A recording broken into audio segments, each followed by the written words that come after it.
اللہ کے رسول نے کہا اے صحابہ کرام کچھ قبریں کھود کر کے تیار کرو. صحابہ کرام کچھ قبریں کھود کر کے تیار کیے اور ایک ایک قبر کے اندر 2 2 3 3 ڈیڑھ بوٹیاں اللہ کے رسول رکھوا رہے تھے. اللہ کے رسول پوچھتے تھے ان صحابیوں میں سے قرآن کس کو سب سے زیادہ یاد ہے؟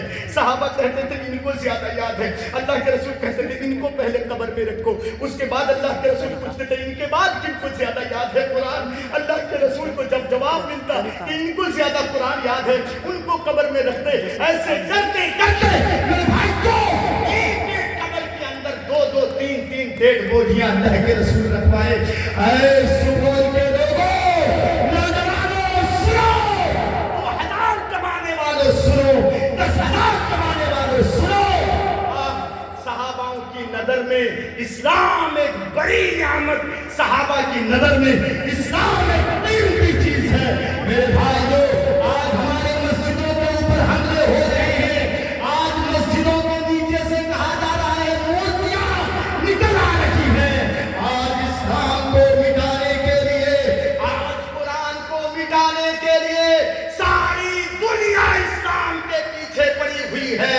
اے لوگوں جب تک جان میں جان رہے اگر کوئی اسلام کے اوپر انگلی اٹھائے, اگر کوئی قرآن کے اوپر انگلی اٹھائے, اگر قرآن کے اوپر کوئی اعتراض کرے, قرآن کو کوئی مٹانے کی بات کرے, تو کتنے ایسے لوگ ہیں کہ مولانا قرآن کی حفاظت کے لیے ہم جان دینے کے لیے تیار ہیں؟ ہاتھ اٹھا کے دکھائیے تو کتنے لوگ تیار ہیں؟ میں چندہ نہیں لوں گا. ماشاءاللہ آپ لوگ ہاتھ نیچے کیجئے. وہ کنڈیشن ابھی نہیں آیا ہے کہ آپ کو قرآن کی حفاظت کرنی پڑے, اس لیے کہ اللہ کہتا ہے اِنَّا نَحْنُ نَزَّلْنَا الذِّكْرَ وَإِنَّا لَهُ لَحَافِظُونَ. ہم نے ہی اس قرآن کو اتارا ہے اور ہم ہی اس کی حفاظت کرنے والے ہیں. آپ کی حفاظت کی ضرورت نہیں ہے. میرے بھائیوں آپ نے ہاتھ اٹھایا ہے, آپ نے اسلام سے محبت دکھایا ہے. اسلام آپ کی ہماری نظروں میں بھی ایک بڑی نعمت اور قیمتی چیز ہے. اگر واقعی آپ کو اسلام سے محبت ہے, اگر واقعی آپ کو قرآن سے محبت ہے, اگر واقعی آپ کو دین اسلام سے محبت ہے, تو اے سپور کے میرے بھائیوں میں آپ کے یہاں پہلی بار نہیں 2-3 بار آ چکا ہوں. میں آپ سے بڑے ہی ادب و احترام سے ہاتھ جوڑ کے بھیک مانگ رہا ہوں. اے ماموں, اے بھائیوں, اے میرے بھائیوں, میں چاروں طرف ہاتھ گھما کے آپ سے ہاتھ جوڑ کے اپیل کر رہا ہوں اس اللہ کے گھر کو قائم رکھنے کے لیے جس کے دل میں جس کو جتنی حیثیت اور استطاعت ہے, میرے بھائیوں اس اسلام کے لیے جو بڑی قیمتی نعمت ہے, یہ مدرسہ باقی رہے گا تو اسلام باقی رہے گا. جس دن یہ مدرسے, یہ مساجد ختم ہو جائیں گے, اسلام بھی ختم ہو جائے گا. میرے بھائیوں اگر واقعی محبت ہے تو میں اس اسلام کے لیے جنگ کے میدان میں تو نہیں جا رہا ہوں, لیکن اس کی عزت کے لیے, اسلام کی عزت کے لیے, قرآن کی عزت کو برقرار رکھنے کے لیے میں آپ کے سامنے اللہ کا نام لے کر کے کھڑا ہو رہا ہوں. قسم خدا کی کوئی بھی اپنی جگہ پر بیٹھ کر کے 2 روپے کی گھمنڈ مت دکھائیے گا. اگر آپ 5 لاکھ 10 لاکھ کے مالک ہیں تو اللہ نے آپ کو بنایا ہے. جس اللہ نے بنایا ہے اس اللہ کے گھر کے لیے میں آپ کے سامنے بھیک کی جھولی پھیلا رہا ہوں. میں آپ کے سامنے کھڑے ہو رہا ہوں. جتنے بھائی ہیں, جتنے بھائی اگر 1 روپے کا سکہ میرے ہاتھ میں دیں گے نا تو میں اس 1 روپے کے سکے کو 1 کروڑ مان کر کے رب کے اکاؤنٹ میں جمع کروں گا. میرے بھائیوں میں کھڑا ہوں گا. سب اپنی اپنی کرسی چھوڑ کے, آپ نے یہ تقریر سننے کے بعد وعدہ کیا کہ اسلام کی حفاظت کریں گے, آپ ہاتھ اٹھائے ہیں. میرے بھائیوں میں آپ کے سامنے اللہ کا نام لے کر کے کھڑا ہو رہا ہوں. سب اپنی اپنی کرسی چھوڑ کے اپنے ہاتھ سے 1 قدم 2 قدم 3 قدم, میں 1000 2000 نہیں مانگوں گا, بس 5 منٹ, اس سے زیادہ نہیں. اس کے بعد پھر تقریر سناؤں گا. بس 5 منٹ میں آپ کے سامنے کھڑا ہو رہا ہوں. اس 5 منٹ میں اللہ کا نام سن کر کے سب اپنی اپنی کرسی چھوڑ کے میرے ہاتھ میں دیجئے گا. چاہے 10 روپیہ ہو, 5 روپیہ ہو, 1 روپیہ ہو, لیکن میرے بھائیوں میں ہاتھ جوڑ کے آپ سے مانگ رہا ہوں. کوئی بھی آج روپیے کی دادا گیری دکھا کر کے اپنی کرسی پر مت بیٹھے رہیے گا. روپیے کی گھمنڈ دکھا کر کے اپنی کرسی پر مت بیٹھے رہیے گا. میں آپ کے سامنے کھڑا ہو رہا ہوں, انشاءاللہ اللہ کا نام لے کر کے کھڑا ہو رہا ہوں. آپ بھی میرے بھائی میرے ساتھ کھڑے ہو جائیں گے.